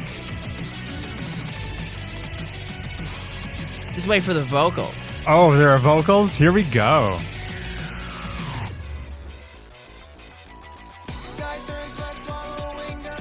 Yeah. I'm hesitant to praise this song on the off chance it's like a Sonic song. Because if I was playing a Sonic game, I'd rather be in jail. Ooh. Wow. This is great. No idea what it's from. Futuristic jail, huh? All right. It seems it has some anime vibes to it. I'm gonna guess that this is from Neon White. How does that relate to jail? Neon White stars a cast of like criminals who are sent to purgatory. Purgatory is kind of like a jail. Incorrect. All right. I feel bad for the first song. Okay. Hey, Chris. This Platinum Games 2019 hack and slash is available for Nintendo Switch. I know what it is. Yeah. Oh man, now I really want to play Astral Chain. Yeah, correct. And it stars cops. That's why it's a jail theme. Yeah. Well, okay. So Law and Order and Astral Chain, I could have gone cops, but the last 3 songs are not cop. Okay. Well, sure. they're cop at jail. I could have said maybe a better hint was crime, but I liked jail. What's the name of this song? I need to cue it up for my gym workout after this. It's called Savior. Okay. Savior. So I'm going to save my score in this segment. All right, Up to 3 points. This next song is the shortest of the 5. Okay. It's less than a minute. Sure. Oh, wow. It's less than 30 seconds. Oh. I know what this is. Yeah, dude. Creepy song. I like it. This is from Outer Wilds Echoes of the Eye. And we will award you points and move on to the next song. Say no more. All right. For fear of spoilers. Song number 4 is a banger.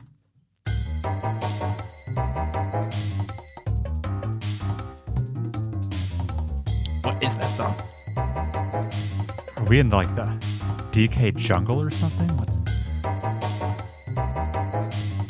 Very different from the rest. I mean, they have, despite their cohesive theme, they have been tonally all over the place. We had spooky, we had anime, we had Law and Order, then we've got whatever this is. Man, I get the feeling the player might be sneaking around at this point in the game. Ooh. Trying to avoid capture as they make a prison break. I wouldn't know. Okay.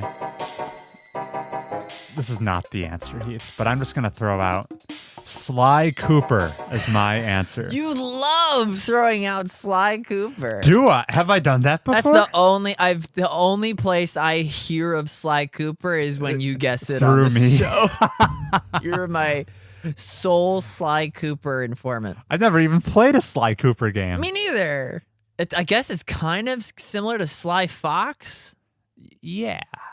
The Humongous Entertainment Pajama Sam. I was too young to play Sly Fox. Yeah. There's an analogous character too design old for there. Freddy Fish. Okay. Your first hint, Chris.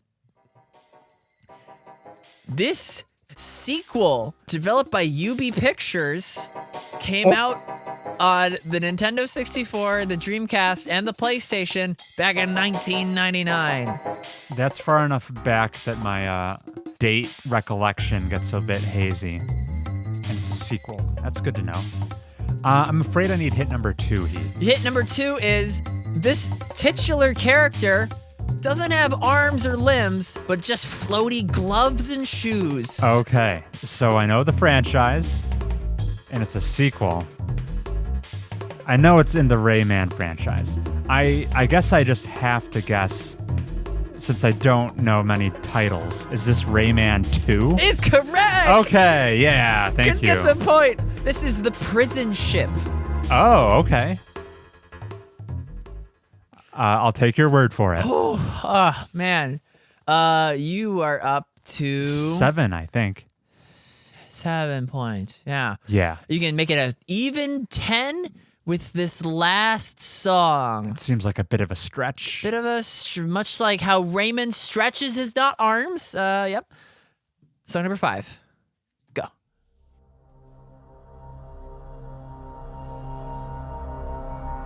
For the first second or two, I was thinking maybe Hades, but no longer. That has been ruled out. Very ambient. Hades would have kind of fit, since you're trying to escape hell. And hell's like a jail for sinners. Biggest jail of all. I guess the song doesn't have a super strong identity so far. There's a little bit. I like it. Fantasy-esque. My first guess will be, is this the Elder Scrolls V Skyrim? What would the name of the jail be associated with Probably it? like... Or not jail, sorry. This is not the name of a jail. What would the name of the law enforcement building would this be in Skyrim? I don't know. Something Imperial, probably. No, it's not that. Chris, this 2019 game is a remake of a 1998 game. Okay. I see what you did there. This is Resident Evil 2 remake. Yeah! This Nice. is the RPD. Yeah, Raccoon City Police Department. Classic. Nice. Okay, I got up to 9 points. All right, that's my That was a Mobius generous tunes. final hint. Yeah. Thank you. Yeah, that was a fun theme. Jail. Well, hopefully you don't feel like you're in jail as you listen to my 5 selections. Well, it's just bangers, right? So I can't be suffering. So, shall I start song number 1? Transitioning to Chris's song number 1. Here we go. It is, yeah, okay.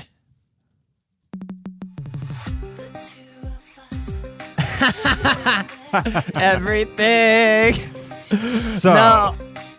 yeah, you can't escape it. You can't escape it. It's super Britney Spears, like, okay, Chris, Yes. I don't go to live concerts, Same here. but I am dating a girl born in 1996. Yeah. So I have gone to a Jonas Brothers. Yeah. I've gone to a Backstreet Boys. This is exact smack dab. They nailed it for 1990. When was 2 of Everything produced? Yeah, filmed? late 98, 99, somewhere in there. The last scene was 99. Okay. So this is exactly right. I have yet to say the name of the game. Maybe I should go to some Jonas Brothers concerts, because I like this song. It is good. Yeah, it's way good. You first encounter it in the game kind of in a rougher state, but then this is the credits song where it's fully produced. I've heard her do an acoustic song. Yeah, this is the fully produced credits version. But is this the song that she does acoustically? Yeah. Wow, Trent's way better. Okay. Right. So what game is this, Heath? This is Immortality. Yeah, it is. I only know this song because you played it for me. At game night. What because famously you weren't around for the credits. Bingo. That's yeah, right. you got 3 points, Heath. There you go. I'm so happy. This next song is the largest file size. What does that tell you? Ooh, what does that tell you? Oh, yeah, it's kind of long. Song number 2. Ooh,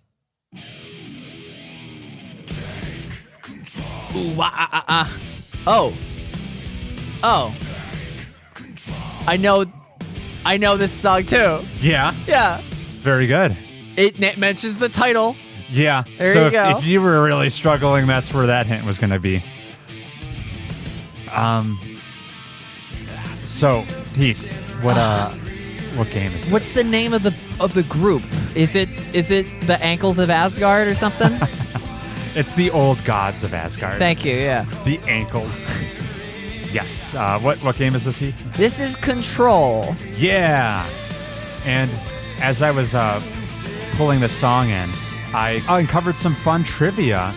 Of course, in Remedy's Alan Wake and Control, there's this fictional band called the Old Gods of Asgard. And the band that produces the music for the Old Gods of Asgard is a real-life band I was familiar with. Yeah. The real-life counterpart is Poets of the Fall. We should go to one of their concerts. Yeah, they're Finnish, apparently. So that's cool. I've listened to some of their music outside of Remedy games, so who would have thought That's that crazy. crossover existed? Yeah. That's like Bailey discovering the Death Stranding song by Traverches. Traverches, that's right. Yeah. I'm crushing it, Chris. You're crushing it. I need you to body me in these They next get songs. harder from here. But you're at 6 points. You're just a stone's throw away from 9. Let's see. Song number 3.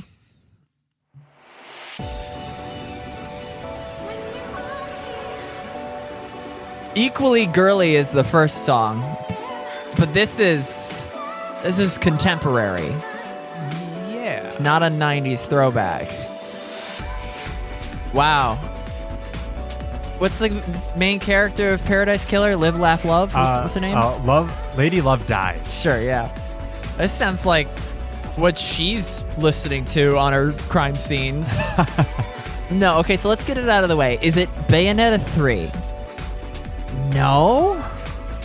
Bayonetta 3 would have different instrumentation. This is too shopping mall bubblegum, like, this is almost like Mario Kart-esque. Almost like Wii Shop Channel.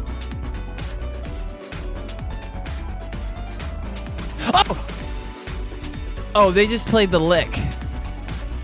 You're familiar with the lick, right? The lick? Okay, it's gonna be hard because you're listening to music, but the lick is. I'll just. The lick is. Da-na-na-na-na-na-na.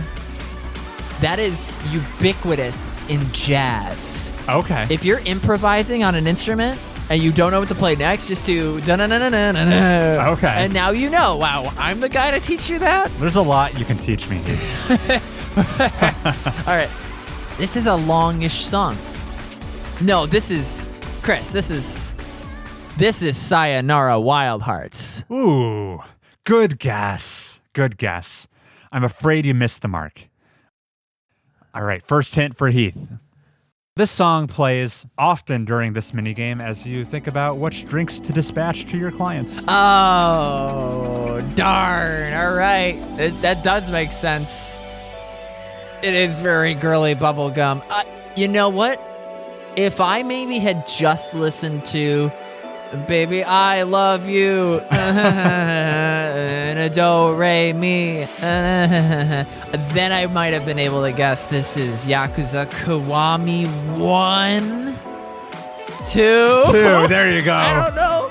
Yeah, Yakuza Kiwami 1 did not have the Hostess Club minigame. But it did have the racing Hot does Wheels have car. the They pocket both cars. do. I don't think 2 does. What's the game in what's the mini game that like people are older in Kiwami 2? You're thinking of Kiwami 1. So they introduced pocket car racing in 0, Yeah. and then it returns in Kiwami 1, and then gone in Kiwami 2. Okay. Yeah. But yeah, this is the Hostess Club minigame theme that plays during Yakuza Kiwami 2, but not during the Grand Prix finals. Then they have a new theme. This is a standard night. They do call it the Grand Prix finals? There's a Grand Prix, yeah. So it is like racing. I guess there's a similar They keep structure. doing the lick. Sorry, I'm so distracted. So that's 2 points. You're up to 8, Heath. And You're, the ask a friend was helpful. Sorry, thank you. No worries. Wow. All right. I'm up to 8. 8. I only need one more point to tie you. You're a shoo-in. Surely you won't choke. Surely. Song number 4.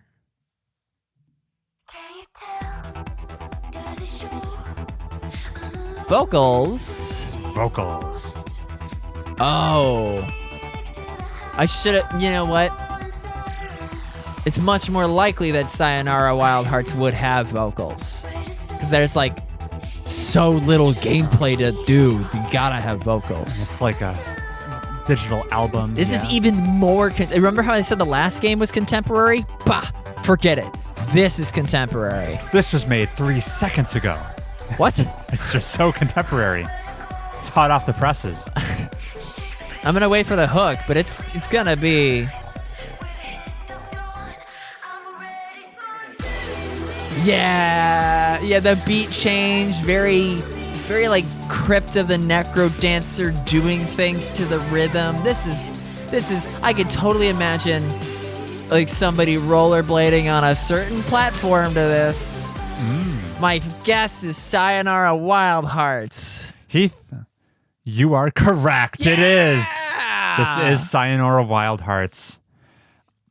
I had one fun hint coming down the pipeline where I've mentioned Queen Latifah is the game's narrator. Oh. But I was going to say, in researching this for fun trivia to use as a hint, Queen Latifah's narration was introduced 1 week before the game debuted, before it launched, because one of the developers had a joking comment that they should try to get her, and she was available, and she did it. That's funny. That's funny. Just down to the wire. They didn't have a narrator before the final week before the game came out. What sort of 6 degrees of separation did they have with Queen Latifah? I don't know. I guess they leveraged their Annapurna publisher connections or something. I don't know. Oh, yeah, Annapurna. Yeah, they could do that. Yeah. She's probably been in like an Annapurna movie. Maybe. Yeah, that's her grade. I crushed it. You crushed it. You're up to 11 points. So Okay. you've won. This is your victory lap. How well can you do on the 5th song? Well, these songs are so upbeat and energetic. Surely I'd burn the most calories on this last 5th song, right? Here goes.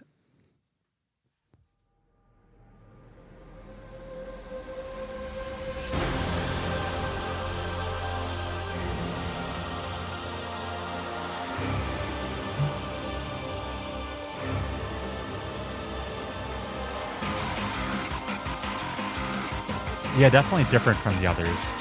Not super. Monster Train. Ah! Bow, bow, How do you know that? Yeah! Because I was trying to find songs myself. This is like Jimmy the Traitor. This is the first boss, Daedalus. Oh, darn. His theme. Darn. No, Chris, like I've already done Rude Buster. I've already done Sonic Mania, blah, blah, blah. I'm dying for songs. So yeah, I looked up like, what's Chris been playing? I could do Wildermyth. I could do, so I tried to be like, maybe I'll do a song for Monster Train, and I got it. Yeah. The final song, right off the bat, no assistance needed. You're up to 14 points, Heath. I might have been able to get it done even quicker. My final hint for this one is going to be, 1/2 of this game's title is one of my favorite forms of locomotion. If you're playing Shadow the Colossus, maybe it is Monster. We should play this. Oh man, I'm so good at this. We should do this every week. Remember when we first stumbled upon this segment and we did it 3 weeks in a row? Because we had that many good songs to do. Now we're scraping the bottom of the barrel. I would listen to all of the songs from the first 3 rounds of this game. Maybe? It was tough resisting choosing a Death Stranding song to put in here. Because I already yoinked it, maybe. Yeah. Which one did you play? Or which song? The one that plays when you first descend to Lake Knot. Okay, cool. Yeah, I know that one. You know what did it for me? It was the bass. Because I haven't heard this song, but I heard the final boss, I guess. I see. Blah blah the Traitor. That's a good connection you made. Yeah. Well done, Heath. You smoked it. That's a wrap on this episode. That's a wrap. It's probably gonna be 2 hours and change. That was fun. What are you doing after this podcast? I mean, I kind of want to.